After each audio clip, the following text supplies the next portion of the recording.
चलो तो आज पढ़ते हैं अध्याय 3 दो चरों वाले रैखिक समीकरण युग्म। इसमें केवल इंपॉर्टेंट क्वेश्चन देखेंगे, ठीक है। सबसे पहले तो ये जो अध्याय का नाम है, इस नाम की व्याख्या जरूरी है। अध्याय का नाम क्या है? दो चरों वाले रैखिक समीकरण युग्म। दो मतलब तो जानते ही हैं, दो चीजें। चर मतलब क्या होता है? जिसका मान परिवर्तित होते रहता है, जैसे कि x हो गया, y हो गया, z हो गया। इसका मान कोई निश्चित होता है कि कभी नहीं होता, इसका मान हमेशा परिवर्तित होते रहता है। तो ये हो जाएगा चर। तो कितने चर होना चाहिए? दो चर होना चाहिए। तो मान लो कि एक x है, दूसरा y है, ऐसे कोई भी दो चर हो सकते हैं। अब दो चर वाले कौन से समीकरण कहा गया है? रैखिक समीकरण। रैखिक समीकरण कौन से होते हैं? जिन समीकरण की घात कितनी होती है? एक होती है, उसको रैखिक समीकरण कहते हैं। और युग्म मतलब होता है जोड़ा, पेयर। मतलब कितने समीकरण होंगे इसमें? दो समीकरण होंगे। तो पहला क्वेश्चन तो यही बनता है ऑब्जेक्टिव में, या एक शब्द एक वाक्य में उत्तर लिखिए कि दो चरों वाले रैखिक समीकरण युग्म का मानक रूप लिखिए। तो इसका मानक रूप याद रखिए क्या होता है? a1x plus b1y plus c1 बराबर 0, और दूसरा a2x plus b2y plus c2 बराबर 0। ये होता है दो चर वाले रैखिक समीकरण युग्म का क्या? मानक रूप। ये मानक रूप भी कई बार लिखने के लिए आता है, तो ये समीकरण के मानक रूप आपको याद रखना चाहिए। याद हो गए? a1x plus b1y plus c1 बराबर 0, और a2x b2y c2 बराबर 0। हाँ, युग्म का मतलब होता है जोड़ा। और जोड़ा मतलब दो चीजें होती है।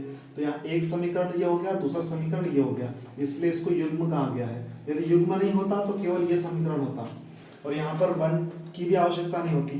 ax by प्लस c बराबर 0, जैसा कि हमने बहुपद में पढ़ा है, तो उतने में काम चल जाता। अब इस पर आधारित मोस्ट इंपॉर्टेंट चीज है जो हमेशा एग्जाम में ऑब्जेक्टिव में पूछी जाती है, और इस बार भी पूछी जाएगी। सबसे ज्यादा इंपॉर्टेंट चीज है वो टेबल आपको याद करना होगा। तीन कंडीशन बनती है उसमें। एक तो a1 बटे a2 बराबर b1 बटे b2, ये बराबर नहीं होता है। दूसरी कंडीशन हम बना सकते हैं a1 बटे a2 बराबर b1 बटे b2 बराबर नहीं होता है किसके? c1 बटे c2 के। अब इसके बाद में तीसरी और अंतिम कंडीशन जो होती है वो होती है a1 बटे a2 बराबर b1 बटे b2 और बराबर c1 बटे c2। ये तीन कंडीशन होती है। अब ये तीन कंडीशन का क्या मतलब है कि इस कंडीशन में सबसे पहले देखा जाता है कि रेखाएं कैसी है, प्रतिच्छेदी है, समांतर है या समपाती। रेखाओं के तीन प्रकार होते हैं। प्रतिच्छेदी रेखाएं वे होती है जो आपस में प्रतिच्छेद करती है। समांतर रेखाएं वे होती है जो परस्पर कभी प्रतिच्छेद नहीं करती है। इन दोनों के बीच का अंतर सदैव समान होता है, इन्हें समांतर रेखाएं कहते हैं। इसके बाद आती है समपाती रेखाएं, जो परस्पर एक के ऊपर एक मतलब ऐसी रहती है जिसको कि पूरे बिंदु दूसरे यानी कि पूरे बिंदु को स्पर्श करते हैं, तो इसको बोलते हैं समपाती रेखा। ये होती है प्रतिच्छेदी रेखा, और ये होती है कौन सी? समांतर रेखा। तो अब ये जो कंडीशन लिखी है, इसके आधार पर हम निर्धारित करते हैं कि जो समीकरण होंगे उन समीकरणों की रेखाएं कैसी होगी। जैसे कि पहली कंडीशन दी है, पहला युग्म बराबर नहीं है, तो रेखाएं कैसी होती है? a1 बटे a2 बराबर नहीं है b1 बटे b2 के, तो हमेशा याद रखना रेखाएं कैसी होंगी? इसमें प्रतिच्छेदी होंगी।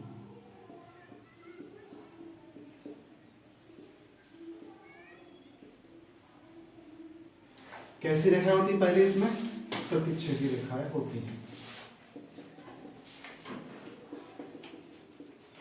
दूसरी चीज, जब पहला युग्म बराबर हो और दूसरा युग्म बराबर ना हो, तब रेखाएं कैसी होती है? याद रखिए, तब रेखाएं कैसी होती है? हमेशा समांतर होती है। और तीसरी कंडीशन, जब तीनों आपस में युग्म, ये दोनों युग्म बराबर होते हैं, तब जो रेखाएं होती है वे कैसी होती है? समपाती। ये तीन कंडीशन के आधार पे तीनों रेखाएं निर्धारित होती है। पहले इसमें रेखाएं कैसी होती है, प्रतिच्छेदी होती है। प्रतिच्छेदी होती है उसका सिंबल बना देते हैं इस तरह से, प्रतिच्छेद करती है। दूसरी कंडीशन में क्या होती है, रेखाएं समांतर होती है इस तरह से। और तीसरी जो कंडीशन है इसमें रेखाएं कैसी होती है, संपाती होती है, मतलब ये रेखाएं एक के ऊपर एक है, दोनों परस्पर। ठीक है, अब इसके बाद में पूछते हैं कि दिए गए समीकरण युग्म में इन समीकरण युग्म के हल कैसे हैं। अब हल कैसे होते हैं इसमें ये देखना है।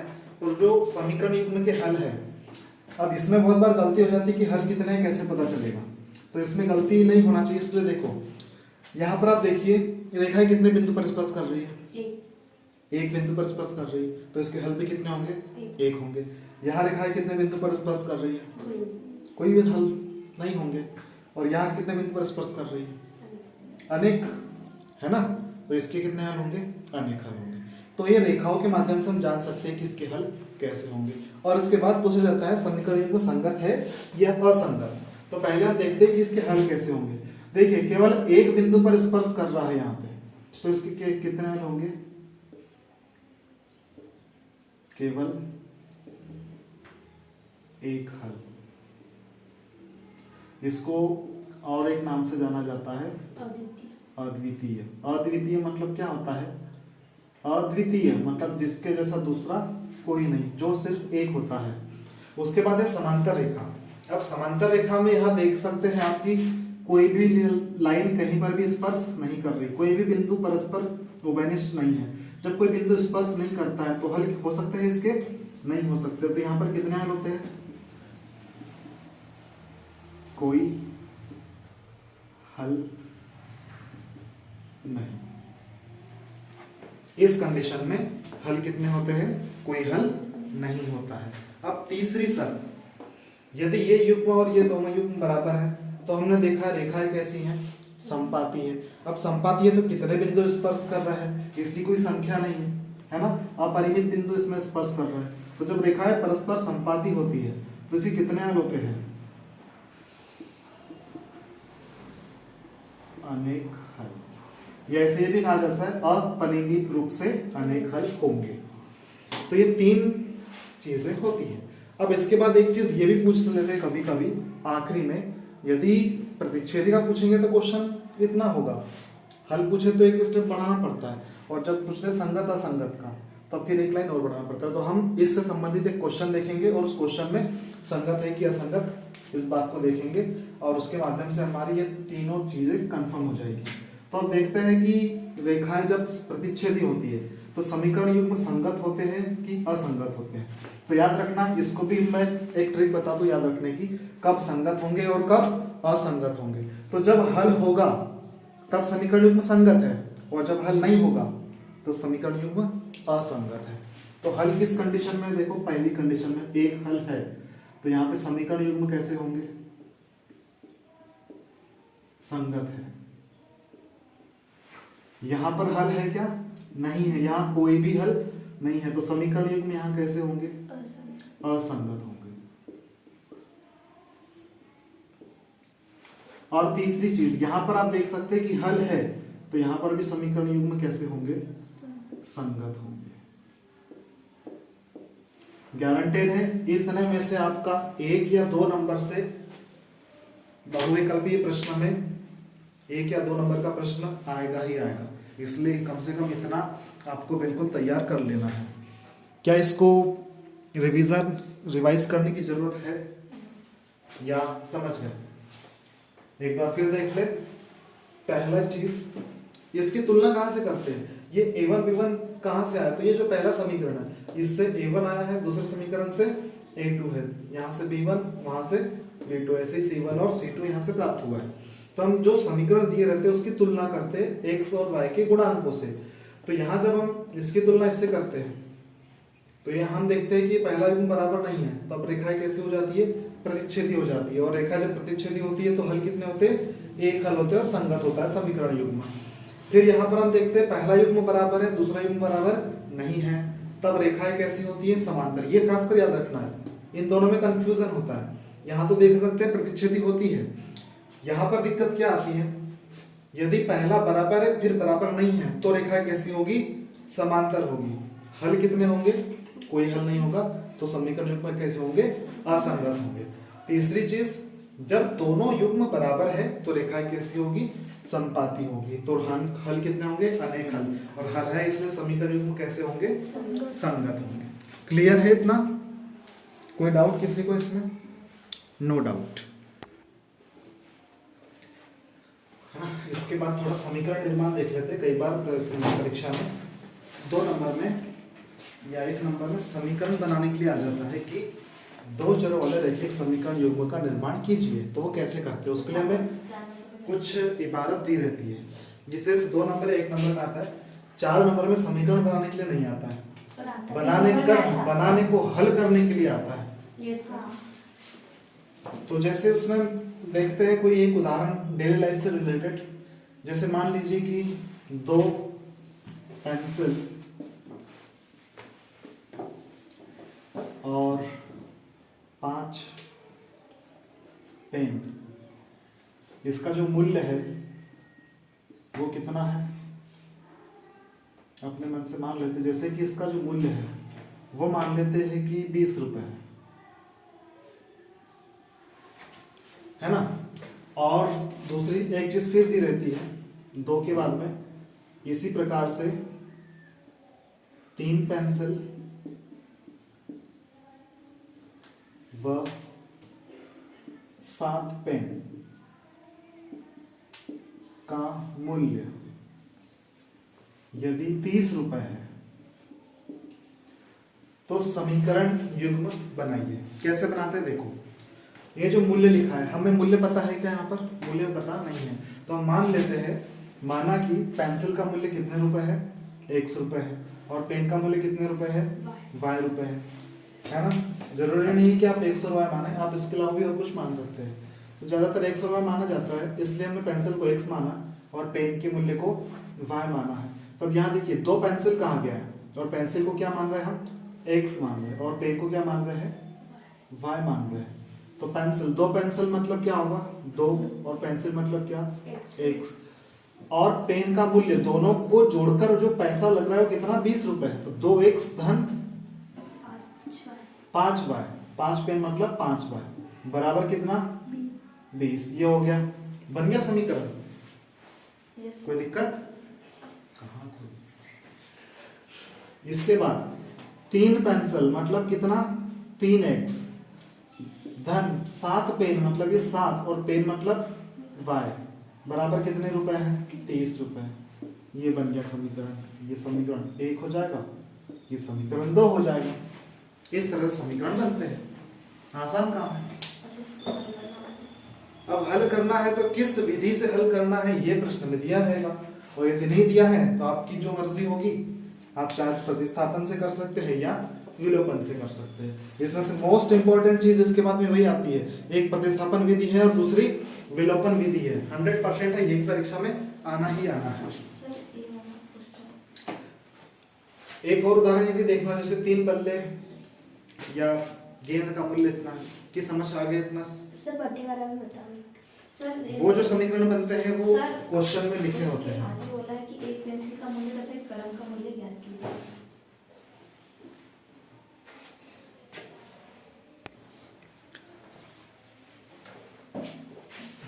एक क्वेश्चन देखते हैं, इसी से आपको रेखाएं कैसी है, हल कितना है, संगत या असंगत, तीनों चीजें पता चल जाएगी। अब यहाँ इस तरह से यदि समीकरण लिखे होंगे दोनों, तो डायरेक्ट क्वेश्चन हल स्टार्ट हो जाएगा। लेकिन यदि एक समीकरण ऐसा है, दूसरा समीकरण ऐसा है तो कोई दिक्कत नहीं, हम इसको इधर लेके आ जाएंगे, समीकरण बन जाएगा। लेकिन इसको थोड़ा सरल करना पड़ेगा। ये सरल कैसे करते हैं? इसको हम करते हैं तिर्यक गुना करके। तिर्यक गुना कैसे किया जाता है देखिए, 3 का गुणा 3 में होगा, 2 का गुणा 5 में होगा, और इन दोनों का 3 का 2 का आपस में गुणा होगा। ठीक है, तो इसको जब हम हल करते हैं तो सबसे पहले देखो 3 का 3 में गुणा करेंगे तो कितना आएगा? 3 गुणे 3 करते हैं तो 9x, धन 2 का 5 में गुणा करेंगे तो 10y, बटे 3 का 2 में गुणा करेंगे तो 6, बराबर कितना आएगा? 7। और यहाँ पर 9x ऋण 10y बराबर 14। अब देखिए 6 का हम इधर पक्षांतर कर देंगे, यहाँ भाग में है तो उधर जाएगा तो गुणे में जाएगा, तो यहाँ क्या बचेगा सिंपल, यहाँ बचेगा केवल 9x धन 10y बराबर 6 का साथ में गुणा करेंगे तो कितना आएगा, 6 सत्ते 42। और ये समीकरण जैसे का वैसा चलेगा। अब देखिए समीकरण क्या होता है, a1 b1 और c1 बराबर में शून्य होता है, लेकिन यहाँ बराबर में शून्य नहीं है, यहाँ भी बराबर में शून्य नहीं है, तो शून्य लाने के लिए क्या करना होगा, इस 42 का इधर पक्षांतर करना होगा और 14 का भी इधर पक्षांतर कर देंगे। तो जब पक्षांतर करेंगे हम तो हमारे जो समीकरण बनकर आएंगे फाइनल, वो समीकरण क्या होंगे, देखिए यहाँ पर सबसे पहले क्या होगा, 9x धन 10y, यहाँ पे देखिए प्लस 42 है तो यहाँ पर हो जाएगा माइनस 42 और इसी पद में कितना आ जाएगा, 0। ठीक है, ये बन जाएगा समीकरण 1। इसी प्रकार दूसरा जो अपना समीकरण है वो क्या हो जाएगा, देखो यहाँ पर क्या लिखा है, 9x ऋण 10y, अब यहाँ धन 14 है तो यहाँ पर आएगा तो ऋण चला जाएगा और ऋण में आएगा ऋण 14 बराबर 0, ये बन जाएगा समीकरण 2। तो यह प्रश्न में इस तरह दिया हुआ था, इसलिए हमें 2 स्टेप एक्स्ट्रा करनी पड़ी। यदि समीकरण सीधे इस तरह से आ जाए तो सवाल हम यहाँ से हल कर लेंगे, नहीं तो हमें समीकरण को सरल करके ये सरल समीकरण बनाना पड़ता है। इसके बाद क्या किया जाता है, सांगत असंगत चेक करना है। तो ये जो समीकरण है, कौन से समीकरण है, समीकरण 1 व 2, इसकी हमें तुलना करनी होती है। समीकरण 1 व 2 की तुलना हम किससे करेंगे, जो हमारा चैप्टर का नाम है रैखिक समीकरण का मानक रूप, भी आपको हमने बताया था क्या होता है, उससे तुलना किया जाएगा। रैखिक समीकरण कौन कौन सा होता है, a1x b1y प्लस c1 बराबर 0, और दूसरा होता है a2x plus b2y plus c2 बराबर 0 से करने पर। वैसा देखा जाए ये समीकरण यदि ऑब्जेक्टिव में आते हैं, बताइए संगत है या असंगत, तो हल नहीं करना है हमें, ऑब्जेक्टिव टिक करना है ना। तो उसके लिए सीधे देख के हम आंसर बताएं, यहीं पे हम तुलना कर लेंगे। देखो 9/9 बराबर 10/10, लेकिन ये धन का है और ये ऋण का है, तो बराबर है क्या, तो संगत है क्या, संगत संगत है, क्योंकि रेखा कैसी होगी, इसकी प्रतिच्छेदी होगी। तो यहीं पे बिना हल करे आंसर आ जाता है। लेकिन यदि ये सवाल आता है 2 नंबर में चेक करने के लिए, तो फिर इसे में पूरा विधिवत हल करना होता है, जो कि काफी बड़ा सवाल जाता है। अब यहाँ तुलना करने पर हमें a1 b1 c1 a2 b2 c2 के मान ज्ञात करने होते हैं। तो इसके मान क्या क्या है, देखिए इसकी तुलना समीकरण जो अपन समीकरण 1 और 2 है उससे कीजिए, और a1 b1 c1 a1 बराबर b1 बराबर c1 बराबर फिर a2 b2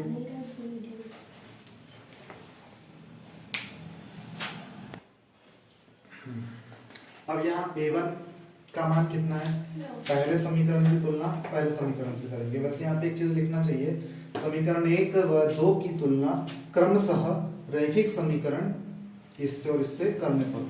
क्रमशः लिखने से क्या होता है, क्रमशः का अर्थ ही होता है कि जो 1 है उसकी तुलना 1 से करेंगे और समीकरण 2 है उसकी तुलना दूसरे से करेंगे। तो हम पहले इसकी तुलना इससे करते हैं, तो यहाँ से a1 का मान कितना आएगा बता सकते हैं आप। a1 मतलब होता है x का गुणांक, अब इसमें x का गुणांक क्या है, 9 है, तो यहाँ a1 का मान कितना आ जाएगा 9, b1 का गुणांक कितना है 10 है, तो ये हो जाएगा 10, और c1 का गुणांक कितना है ऋण 42 है। हमेशा याद रखिए जब भी हम संख्या को यहाँ लिखते हैं तो चिन्हों के साथ लिखना है, चिन्हों को नहीं छोड़ना। धन का चिन्ह है तो कोई दिक्कत नहीं। अब दूसरे की तुलना दूसरे से करेंगे, तो यहाँ 9 का गुणांक क्या है, x का गुणांक क्या है 9 है, फिर यहाँ b1 b2 का गुणांक कितना है ऋण 10 है, और c2 का गुणांक कितना है ऋण 14 है। तो इस तरह से a1 b1 और c1 के मान निकल कर आ गए। अब इसके बाद में हमें क्या करना पड़ता है, इन अनुपातों की तुलना करना पड़ता है। इसके बाद अनुपातों की तुलना की जाती है। तो अब देखिए कैसे करेंगे हम इसकी तुलना। तो a1 बटे a2, b1 b2 और c1 बटे c2। तो a1 का मान कितना है यहाँ पर 9 है, और a2 का मान भी कितना है 9 है। b1 का मान कितना है यहाँ 10 है, और b2 का मान कितना है ऋण 10 है। c1 का मान है ऋण 42 और c2 का मान है ऋण 14। तो इसको हम थोड़ा कैंसल आउट कर देते हैं। ये हो जाएगा 9 एकम 9, 9 एकम 9, 10 एकम 10, 10 एकम 10, 14 एकम 14 और 14 दिया 42। तो यहाँ क्या निकल कर आ गए a1 a2 b1 b2 और c1 c2, वो देखते हैं। ये जो a1 a2 है वो कितना है a1 बटे a2 बराबर 1 बटे 1, b1 बटे b2 ये बराबर है किसके 1 बटे ऋण 1 के, और c1 बटे c2 ये बराबर है ऋण से ऋण तो खत्म हो जाएगा 3 बटे 1 के। अब जब हम तुलना करते हैं यहाँ पे तो पहला युग्म बराबर दिखाई दे रहा है क्या आपको, नहीं है बराबर। ये देखिए इसका मान 1 बटे 1 है, इसका मान 1 बटे ऋण 1 है। तो यहाँ हमें क्या दिखाई दे रहा है, यहाँ a1 बटे a2 बराबर नहीं है b1 बटे b2 के। अब एक बात याद रखना, जब पहला ही युग्म बराबर नहीं होता है तो हमें दूसरे युग्म को चेक करने की आवश्यकता नहीं होती है, इसको हम रहने देते हैं। यदि ये बराबर आता है तो अब हम दूसरा युग्म चेक करते हैं। अब ये बराबर नहीं है, तो जब ये बराबर नहीं है तब रेखाएं कैसी होती है, प्रतिच्छेदी होती है ना। तो पहला युग्म बराबर नहीं है, अतः रेखाएं कैसी होगी, यहां पर प्रतिच्छेदी होगी। और जब रेखाएं प्रतिच्छेदी है तब हल कितने होते हैं, तब केवल कितने हल होंगे, केवल एक हल होगा। अब प्रश्न में पूछा था संगत है कि असंगत है। अब हल है, इसलिए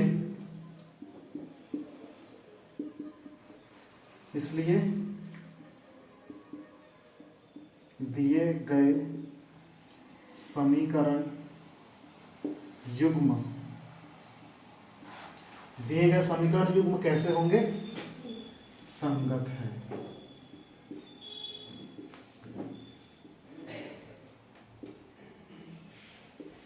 और यहां पर होता है आपका सवाल समाप्त। तो विधिवत यदि करना है, सवाल में प्रश्न आता है चेक करने के लिए।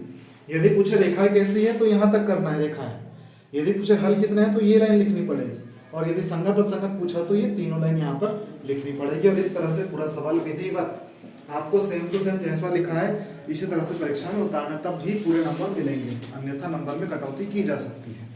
तो कोई दिक्कत है इसमें, नहीं है कोई दिक्कत, ठीक है। इस तरह के कोई भी क्वेश्चन आ सकते हैं, कोई भी समीकरण दे देगा तो आप कर सकते हैं ना, ठीक है। कितनी अब प्रतिस्थापन विधि देखना है इसमें, पहले तो वो देख लिए अपन ने रेखाएं कैसी होती है, समांतर है, प्रतिच्छेदी है या समपाती है। उसके बाद में दूसरा है 3.2 से प्रतिस्थापन विधि और 3.3 से विलोपन विधि। तो पहले देखना है प्रतिस्थापन विधि। अब प्रतिस्थापन विधि और विलोपन विधि दोनों मोस्ट इंपॉर्टेंट है, एग्जाम में पूछी ही जाती है। तो ये जो प्रतिस्थापन विधि है इसको हल करने के चरण कितने होते हैं वो देखना, पहले स्टेप्स इसकी होती है। सबसे पहली स्टेप क्या होती है जानते हैं कुछ लोग, पहली स्टेप क्या होती है, प्रतिस्थापन विधि को हल करने के लिए सबसे पहली स्टेप होती है, इसमें हमें सरल समीकरण को देखना पड़ता है। सरल समीकरण या छोटा समीकरण कह सकते हैं। जैसे यहाँ 2 समीकरण लिखे हैं, सरल समीकरण या छोटा समीकरण आपको कौन सा दिखाई दे रहा है इसमें से, दूसरा। अब पता कैसे चलता है, जिसमें बड़ी संख्या होगी वो बड़ा समीकरण होगा, और जिसमें छोटी संख्या होगी वो छोटा और सरल समीकरण होगा। तो पहले हमें देखना होता है छोटा समीकरण जो भी है। तो हम यहाँ देख रहे हैं कौन सा समीकरण है, दूसरा। अब इसके बाद क्या करना होता है, जो समीकरण छोटा है उस समीकरण से हल करना प्रारंभ करते हैं और उसमें से x या y दोनों में से किसी एक का मान निकाल लेते हैं और उस मान को निकाल करके समीकरण 3 बनाते हैं। ठीक है, इसमें पहली बार में शुद्ध वैल्यू प्राप्त नहीं होती है, विलोपन विधि में पहली बार में शुद्ध वैल्यू प्राप्त हो जाती है। जब तीसरा समीकरण बनेगा तो x का मान भी हो सकता है या y का मान भी हो सकता है, तो उस मान को उठा करके फिर हमें किस में रखना है, पहले समीकरण में। जिससे बनाया उसको छोड़ करके हमें अलग वाले समीकरण में रखना होता है, तो उससे हमें फिर एक और मान प्राप्त होता है जो कि एकदम शुद्ध होता है। फिर उस मान को उठाकर पुनः समीकरण 3 में रख देते हैं, जिससे x और y दोनों के मान प्राप्त हो जाते हैं। तो अभी देखिए हम इस सवाल को समझने का प्रयास करें अच्छे से विधिवत, और परीक्षा में लिखना कैसे है वो सभी। जैसे ये सवाल है, आपको दिख रहा है सरल समीकरण कौन सा है, दूसरा है, तो हम स्टार्ट किससे करेंगे, समीकरण 2 से। अब समीकरण 2 लिखा है तो एक बार समीकरण 2 को हम यहाँ लिखेंगे कि समीकरण 2 है क्या। समीकरण 2 है x ऋण 2y बराबर कितना है, 3। अब देखिए यहाँ से हम x का मान निकाले कि y का मान निकाले, ये सोचने की बात आती है। तो x का मान निकालना ज्यादा आसान है कि y का मान निकालना ज्यादा आसान है, कैसे पता चलेगा, जिसका एक के अलावा दूसरा कोई गुणांक नहीं होता है। जैसे यहाँ पे इसका गुणांक 2 है तो ये थोड़ा सा कठिन जाएगा, इसका मान निकालेंगे तो इधर बटे में संख्या आएगी, और x का मान निकालेंगे इसका गुणांक नहीं है तो ये ज्यादा आसान होगा, है ना। तो हम x का मान निकालते हैं, तो x का मान निकालना है तो यहाँ पर किसको रखना पड़ेगा, x को रखना पड़ेगा और 2y को उधर पक्षांतर करना पड़ेगा। तो ये x यही रहेगा जैसे का वैसा, बराबर ये है 3 ऋण, अब 2x है ऋण में तो इधर जाकर क्या हो जाएगा, धन, और 2y यहाँ आ जाएगा। यहाँ तक कोई दिक्कत नहीं है, ये बन जाता है समीकरण नंबर 3। देखो x का मान निकला है, यहाँ पे शुद्ध मान है क्या, x धन 2y बराबर से 3 है ना, x धन 2y बराबर 3, वहाँ पे हाँ, यहाँ धन है तो हम इसको प्लस कर देते हैं। हालांकि इससे सवाल में कोई फर्क नहीं पड़ सकता है। देखो ऐसा है, एग्जाम में आपने देखा होगा कुछ सवाल बुक में के रहते नहीं है, विधि तो यह आएगी परीक्षा में, लेकिन सवाल कौन सा आएगा इसकी गारंटी नहीं है। सवाल जो आए रहे अभी तक के वो ये भी रख सकते हैं, लेकिन परीक्षा में याद रखना सवाल दूसरा भी आ सकता है, इसलिए आपको सवाल से ज्यादा विधि पर ध्यान देने की आवश्यकता है। ठीक है, सवाल वो रहता तो आंसर उसी के हिसाब से आता, गलत थोड़ी आता। तो हमें इसी को देखना है। अब देखो यहाँ प्लस था तो इधर जाके क्या हो जाएगा, वो माइनस। ये समीकरण 3 बन गया, यहाँ शुद्ध मान नहीं मिला है, तो x धन 3, x बराबर 3 ऋण 2y। अब इस मान को उठा के कहाँ रखना पड़ेगा, 2 में नहीं रखेंगे, 2 से निकाला है इसलिए 2 में नहीं रखेंगे, जिसमें से नहीं निकाला उसमें रखेंगे। तो हम कहाँ रखेंगे इसको, समीकरण 1 में x का मान रखने पर। अब x का मान हम कहाँ रख रहे हैं, किस समीकरण में रख रहे हैं, समीकरण 1 में। अब समीकरण 1 एक बार हम लिख देते हैं। देखो समीकरण 1 क्या है, 7x ऋण 15y बराबर है 2। अब ये जो x है, x के स्थान पर हम ये पूरी संख्या रखेंगे 7, और x है तो x के स्थान पर क्या रखेंगे, 3 ऋण 2y और ऋण ये 15y जैसे का वैसा रहेगा। अभी केवल सवाल समझने पर ध्यान दे, लिखने पर ध्यान ना दे। ये आपके पास पहले से भी लिखा हुआ है या बाद में भी लिख सकते हैं। ये स्टेप्स यहाँ तक क्लियर है। पहले समीकरण को लिया, x का मान निकाला, x का मान उठा के समीकरण 1 में रख दिया। ये जहाँ x था वहां पर रखा x ऋण 2y, मतलब 3 ऋण 2y। ठीक है, अब क्या करेंगे, 7 का 3 में और 2 में गुणा करेंगे। गुणा करते हैं तो देखो क्या होगा, 7 का 3 में गुणा करेंगे तो कितना आएगा, 21 आएगा।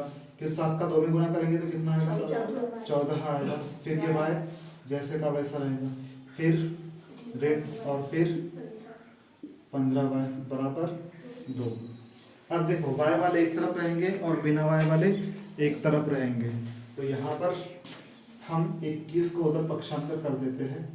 तो देखो यहाँ पे ऋण है और ऋण है, चिन्ह समान होने पर जुड़ता है कि घटता है, आपको जानते हैं, जुड़ता है।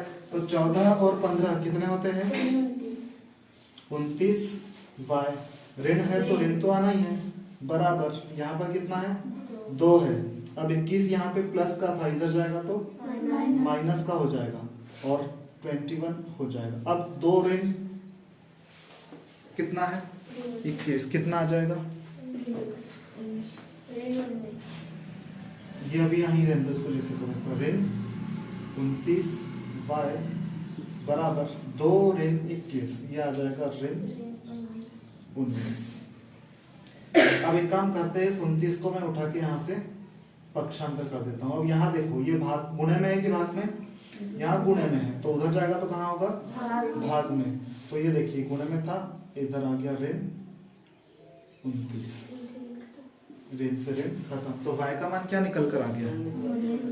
19/29।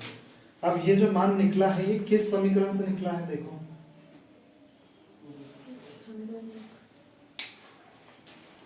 ये है y का मान, y बराबर 19/29।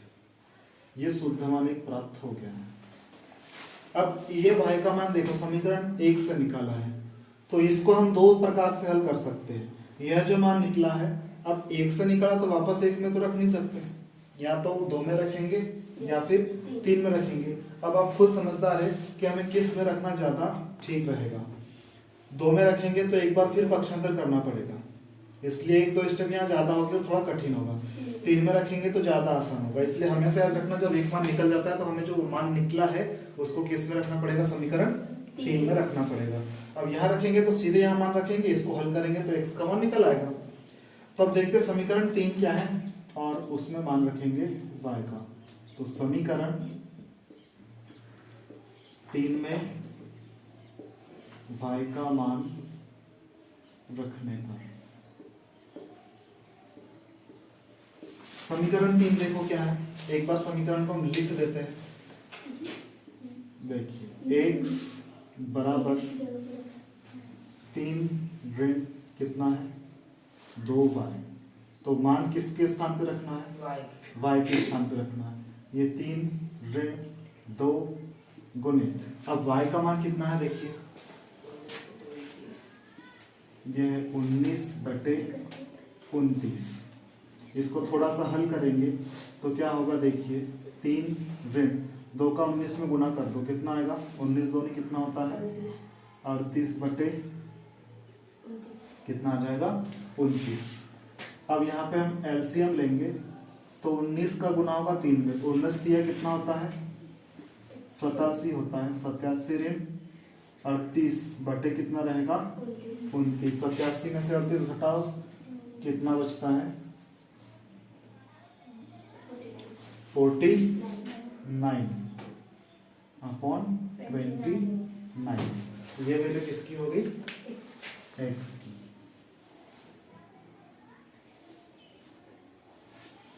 बस x और y का मान निकालना था, x और y का मान निकल गया है, लास्ट में हम लिख देंगे। अतः x बराबर 49/29 और y बराबर 19/29 है। कोई दिक्कत है इस सवाल में? इधर क्लियर है? बस करना क्या होता है, एक बार फिर देख ले। दोनों समीकरण में से सरल समीकरण देखना है। यहाँ 2 था, समीकरण 2 से हमको x का मान निकाल लेना है।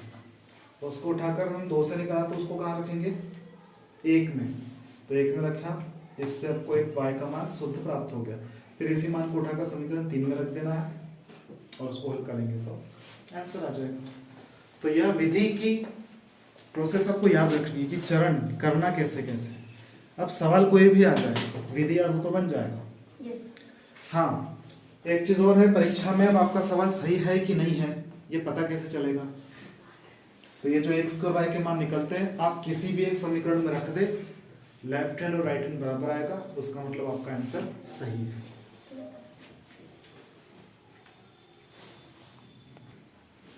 जैसे यदि हम इसी सवाल को चेक करना चाहें कि आंसर सही है या नहीं है, तो देखो चेक करने के लिए परीक्षा में कहा नहीं जाता है, हम यहाँ रखकर देखते हैं मान इसका। ठीक है, x का मान देखो कितना है? 49/29। यदि हम यहाँ पे क्या रखेंगे 49/29 और यहाँ पे क्या रखेंगे 19/29, तो यहाँ 49 29 29 एलसीएम तो ठीक है। 49 में 19 दूनी कितना होगा 38, 19 में 38 और 49 जोड़ेंगे तो कितना आएगा 87 आ जाएगा। 87/29 बराबर 3 है। अब 29 का भाग कितनी बार जाता है 87 में, अभी देखा आपने 3 बार जाता है। 29 एकम 29 और 29 दिया 87, तो 3 इधर भी आ गया और 3 इधर भी आ गया, मतलब आंसर सही है।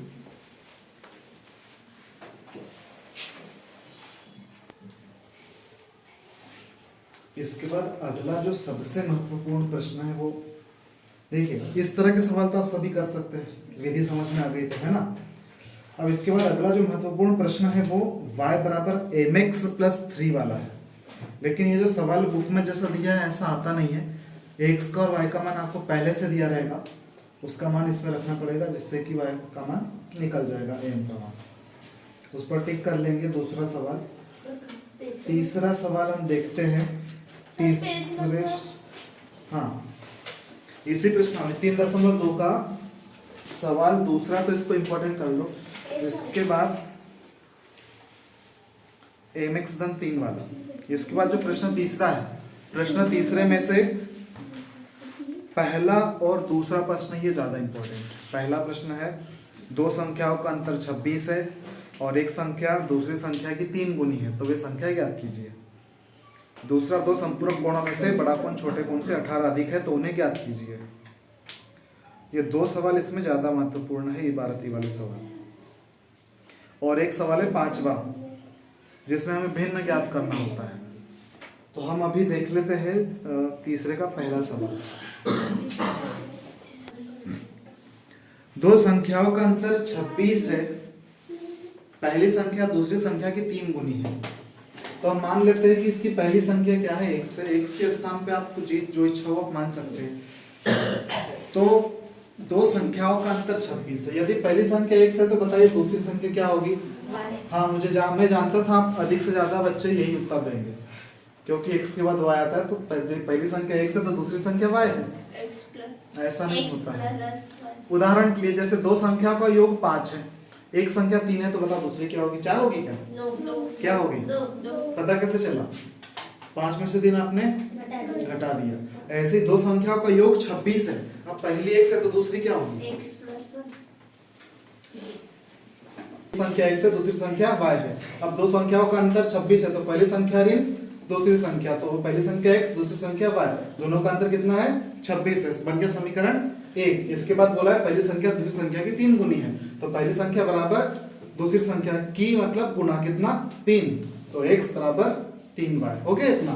उसके बाद x का मान समीकरण 1 में रखने पर, अब समीकरण 1 में x है, x के स्थान पे क्या रखना है 3y, तो 3y में से 1y गए तो कितने y बचे 2y बराबर 26, तो y बराबर कितना आ जाएगा 26/2 से काट 2 एकम 2 और 2 तेरा कितने होते हैं 2 तेरा 26। अब y का मान देखो कितना आ गया, y का मान कितना आ गया 13। एक मान निकल गया। अब दूसरा निकालना है किसका मान x का मान। अब आप बताएं कि x का मान हम कैसे निकाल सकते हैं, एक में रखेंगे या 2 में रखेंगे, क्योंकि निकाला x है इसलिए रखना किसमें पड़ेगा, वैसे भी यहाँ रखेंगे तो सीधे x का मान प्राप्त हो जाएगा। तो हम लिखते हैं समीकरण 2 में x का है कि y का है, y का मान रखने पर एक बार समीकरण लिख दे। समीकरण क्या है अपना x बराबर 3y, तो किसके स्थान पर रखना है बच्चों y की, तो ये 3 और गुणित y का मान कितना है 13, तो x बराबर 13 कितना होता है 39। ये हो गई दूसरी संख्या। पहली संख्या अब सही है कि नहीं, देखो उसने क्या बोला दो संख्याओं का अंतर 26 है, क्या x और y का अंतर 26 है इनका अंतर, और पहली संख्या बोला है दूसरी संख्या की 3 गुनी है, ये कहा था ना प्रश्न में। तो पहली संख्या x क्या दूसरी संख्या की 3 गुनी है, 13 39 है, हो गया। लास्ट में अतः करके लिख दो। सर अब साइड में जाओ। अतः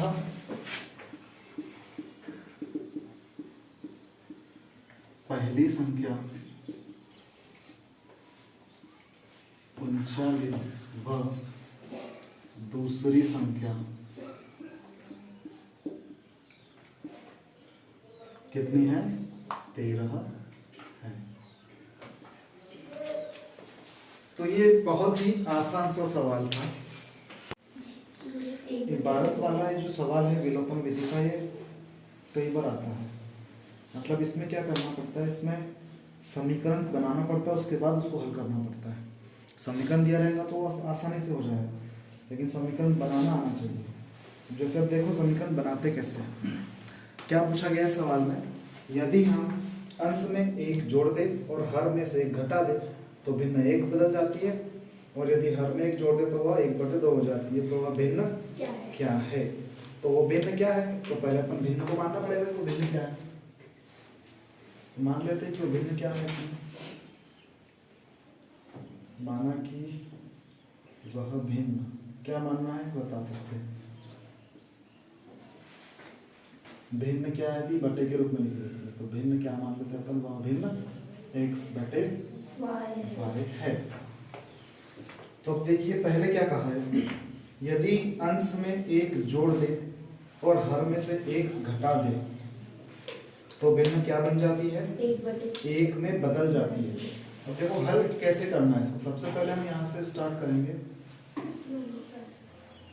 प्रश्नानुसार, मतलब प्रश्न में जो कहा है उसके अनुसार।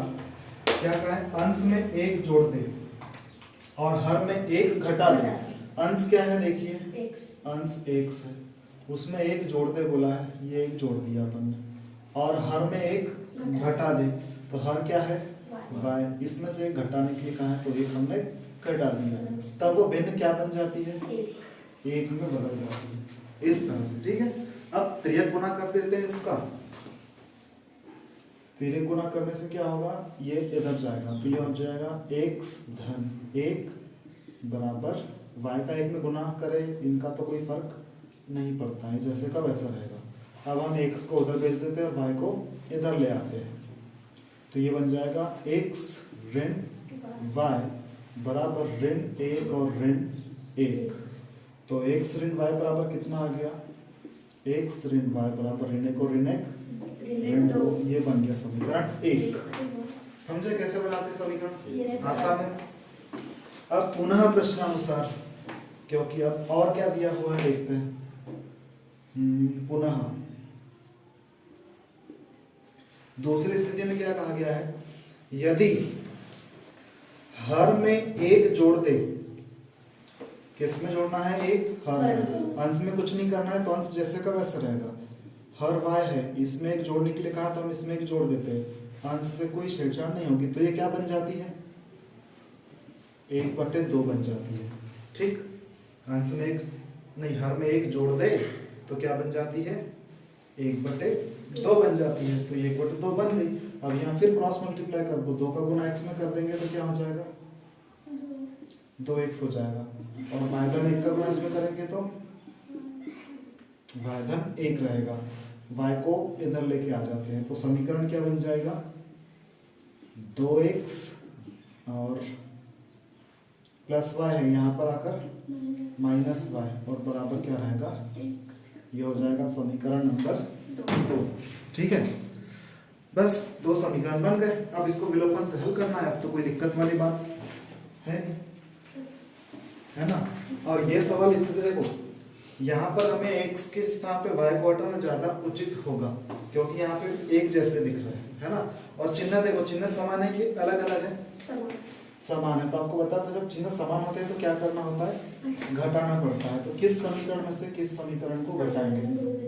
तो जो बड़ा समीकरण दिखाई दे रहा होगा, समीकरण 2 ऋण समीकरण 1 से। अब एक बार हम समीकरणों को लिख देते हैं। समीकरण 2 क्या है? 2x ऋण y बराबर 1 है, और समीकरण 1 कितना है? x ऋण y बराबर इससे ऋण 2 है। इसको क्या करना है बच्चों, घटाना है। घटाते हैं तो क्या होता है, सारे चिन्ह बदल जाते हैं। प्लस है तो माइनस कर दो, माइनस है तो प्लस कर दो, और माइनस है तो प्लस। ये ज्यादा मत सोचो कि भाई कहाँ क्या चिन्ह लगा है, बस चिन्हों को बदल देना है, जो भी है उसको चेंज कर दो। अब देखो यहाँ घटाने से क्या होगा, y से y कैंसिल हो जाएगा, और 2x में से 1x जाएगा तो कितने x बचेंगे, 1x बचेगा, और 1 धन 2 कितने होते हैं, 3। देखो कितनी आसानी से मान निकल गया है ना। ये हो गया किसका मान, x का मान आ गया है यहाँ पर। अब इस 3 को उठा के आप किसी भी समीकरण में, क्या 2 ही तो समीकरण है अपने पास, किस समीकरण में रखना चाहेंगे, जो सरल होगा उसमें रख देते हैं। समीकरण हम 1 में रखते हैं। समीकरण 1 में x का मान रखने पर समीकरण 1 कितना है, देखो उसको एक बार लिख लेते हैं। समीकरण 1 कितना है, x ऋण y बराबर ऋण 2 है। x के स्थान पे क्या रखेंगे, यहाँ पर हम 3 रखते हैं, तो यहाँ 3 रखेंगे, माइनस y माइनस 2। इस 3 को ऐसा करते हैं, 2 को इधर ले जाते हैं, y को उधर ले जाते हैं, तो ये 3 ऋण 2 है तो धन 2, और ऋण y है तो धन y हो जाएगा। 3 और 2 कितने हो गए, 5 बराबर, या y बराबर 5। तो पूछा गया था हमसे, भिन्न पूछी थी है ना, भिन्न पूछी थी, तो अभिष्ट भिन्न क्या हो जाएगी अब, अतः अभिष्ट, अभिष्ट मतलब क्या होता है, जो पूछी गई है वो, अभिष्ट भिन्न x बटे y है बराबर, x का मान कितना निकला है, 3 निकला है, y का मान कितना निकला है, 5 निकला है, तो वो भिन्न क्या हो गई, 3/5 है। आसान सवाल, कोई दिक्कत, कितना आसान है, छोड़ा होगा परीक्षा में। Yes sir. जबकि ये सवाल ज्यादा आसान होते हैं, इनके समीकरण बहुत आसान बनते हैं, तो रहने दो। और वो जो समीकरण आते हैं वो थोड़े से कठिन होते हैं, ये बनते हैं तो बहुत आसान होते हैं, सिंपल कैलकुलेशन होती है, आंसर डायरेक्ट आ जाता है। बस दिक्कत कहाँ जाती है, ये समीकरण नहीं बन पाते, समीकरण बनना आना चाहिए।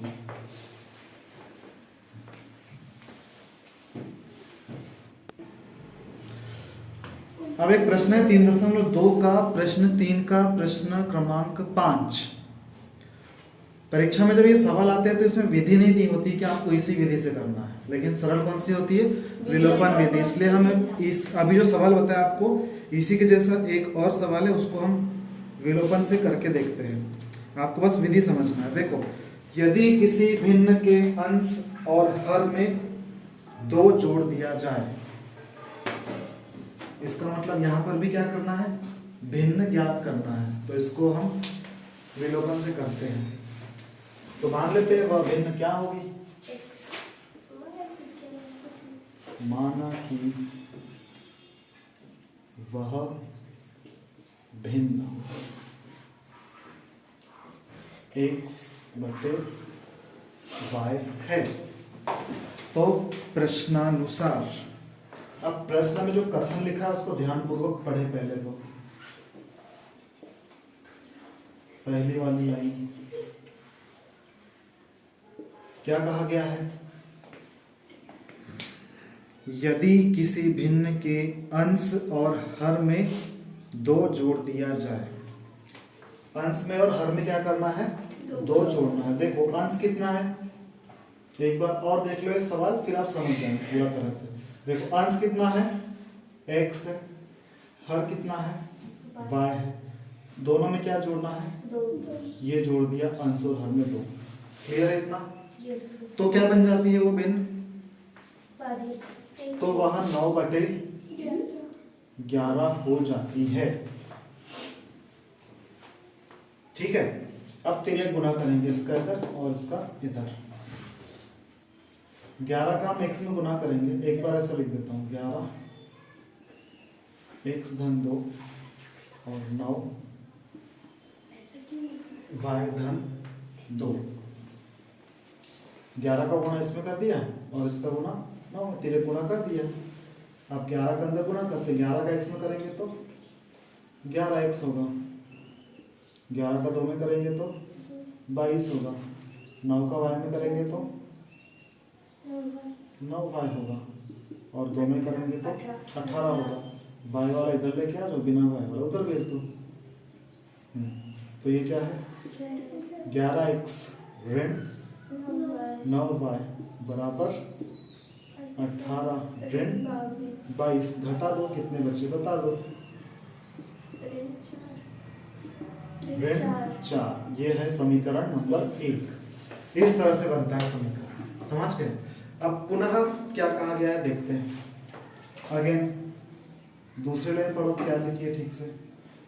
पुनः फिर कहा गया है कि यदि अंश और हर दोनों में 3 जोड़ दिया जाए तो वह 5/6 हो जाती है।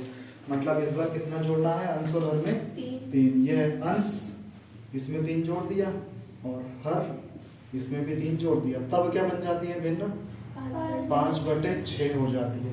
फिर हम किसका तिर्यक गुना करेंगे, 6 का गुना इस पूरे में होगा, 5 का गुना इधर पूरे में होगा। तो एक बार लिख देते हैं, 6 का गुना करेंगे किसमें x धन 3 में, और 5 का गुना करेंगे y धन 3। अब गुना करने पर जो आता है उससे हम यहाँ पर लिखते हैं। चलो 6 का x में गुना करेंगे तो कितना आ जाएगा 6x। ये हो गया 6x, 6x हो गया। 6 का 3 में गुना करेंगे तो कितना हो जाएगा 18। उसके बाद 5 का y में गुना कर रहे हैं तो ये हो गया 5y, धन 5 का 3 में गुना कर रहे हैं तो कितना हो जाएगा 5 तिया 15। ठीक है इतना। अब यहाँ से हम क्या करेंगे, y वाले टर्म को इस तरफ लाएंगे, बिना y वाले टर्म को उस तरफ ले जाएंगे। तो यहाँ पर रहेगा 6x और 5y इधर आएगा तो ऋण 5y, और बराबर कितना है पहले से 15 है, ऋण कितना हो जाएगा 18। घटा देते हैं इसको, ये हो जाएगा 6x माइनस 5y बराबर 15 में से 18 गए तो कितने बचे ऋण। ये हो गया समीकरण नंबर 2। अब समीकरण 1 और 2 को देखें, है ना। इसमें से अब x को घटाना है या y को घटाना है, अपनी इच्छा के ऊपर रहेगा। x घटाएंगे तो इसमें 6 का गुना करना, उसमें 11 का गुना करना पड़ेगा, और यदि y को घटाना है तो 5 को और इसमें 9। तो एक काम करते हैं, पहले x घटाया था, कम किया था, इस बार y कम करके देख लेते हैं। ठीक है, तो देखो करना क्या होगा, एक्सचेंज, यहाँ 5 और यहाँ 9 है तो 9 का और 5 का एक्सचेंज कर दो। मतलब समीकरण 1 में किसका गुना करेंगे, समीकरण 1 गुणित 5 व समीकरण 2 गुणित 9 से। अब देखो ऐसा करने से होता क्या है कि यहाँ 2 समीकरण और बनते हैं, फिर उनको घटाने के लिए क्या लिखना पड़ता है, फिर वो 2 समीकरण फिर से लिखना पड़ता है। तो इससे बचने के लिए आप एक काम ये कर सकते हैं, जब आप यहाँ पे और वह लिखा है तो समीकरण 1 का गुना करेंगे 5 में और 2 में 9 का गुना करने के बाद उनको क्या कर देंगे हम घटा देंगे। तो इससे फायदा ये होगा 2 समीकरण यहाँ बन जाएंगे और यहीं पे वो घट जाएंगे। तो समीकरण में 5 का गुना करते 1 में, देखो क्या क्या आता है। यहाँ 5 का गुना कर रहे हैं, कितना आएगा 11 में 5 का गुना करते तो कितना आता है 55x ऋण 9 है, 9 में 5 का गुना करेंगे तो 45y होगा, और बराबर कितना है 4 है। 4 में हम 5 का गुना कर रहे हैं कि 9 का गुना कर रहे हैं, 5 का कर रहे हैं, तो यहाँ 45। ठीक है, कितना आ जाएगा यहाँ पर ऋण 5 का 4 में गुना कर दो, कितना आ जाएगा 5 चौक 20। अब समीकरण 2 में 9 का गुना करते हैं पूरे, 9 का गुना करो कितना आएगा, 6 में 9 का गुना करेंगे तो नहीं, 9 का 6 में 6 ना 54, ऋण 5 में गुना करेंगे तो 45, और बराबर 3 में करेंगे तो कितना होगा 9 तिया 27। और इसको क्या करना है घटाना है, घटाएंगे तो क्या होगा सारे चिन्ह बदलेंगे, ये माइनस ये प्लस ये प्लस, देखो हो गया कैंसिल वाई पूरा, है ना। और 55 में से 54 गए तो कितने बचे, 55x में से 54x गए तो कितना बचा 1x, बराबर 20 और ये देखो प्लस माइनस से घटेगा, कितना बचा 7। x का मान कितना आ गया है 7 आ गया है। अब इस x के मान को हम किसी भी समीकरण में रख सकते हैं। कहाँ रखना चाहेंगे देख लो, अच्छा समीकरण कौन सा है, समीकरण x का मान किस में रखना चाह रहे हैं, समीकरण 1 या समीकरण 2, शायद समीकरण 2 ठीक रहेगा। समीकरण 2 में x का मान रखने पर अब देखिए जहां पर x होगा वहां पर क्या रखेंगे हम 7 रखेंगे, तो ये 6 है और यहाँ पर x है तो यहाँ कितना रखेंगे 7 ऋण 5y बराबर कितना है ऋण 3 है। 6 का 7 में गुना कर दो कितना होता है 6 सकते 42 ऋण 5y बराबर ऋण 3।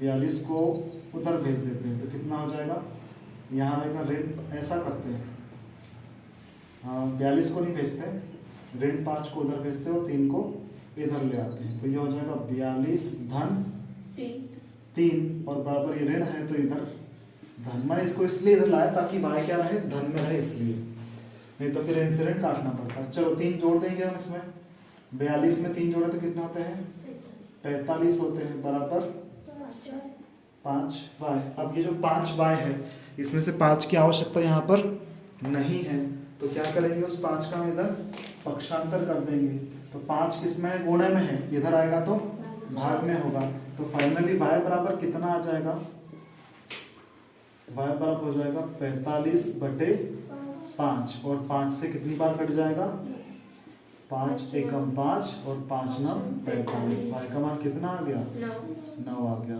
तो अभिष्ट भिन्न क्या हो गई हमारी x/y था, अतः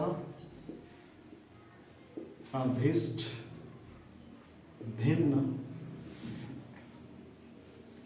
x/y मतलब कि x का मान 7/9 है। तो बच्चों इस तरह से की जाती है विलोपन विधि। आई होप कि अब आपको पूरी तरह से समझ आ गई होगी, है ना क्या करना होता है। समीकरण दिए हैं तो बहुत आसान है, यदि समीकरण दिए होंगे तो सवाल आपका यहाँ से स्टार्ट होगा इतने में खत्म हो जाएगा, लेकिन जब यदि इस तरह से इबारत वाले सवाल रहेंगे तो समीकरण बनाने के लिए इतना पूरा हल करना पड़ेगा।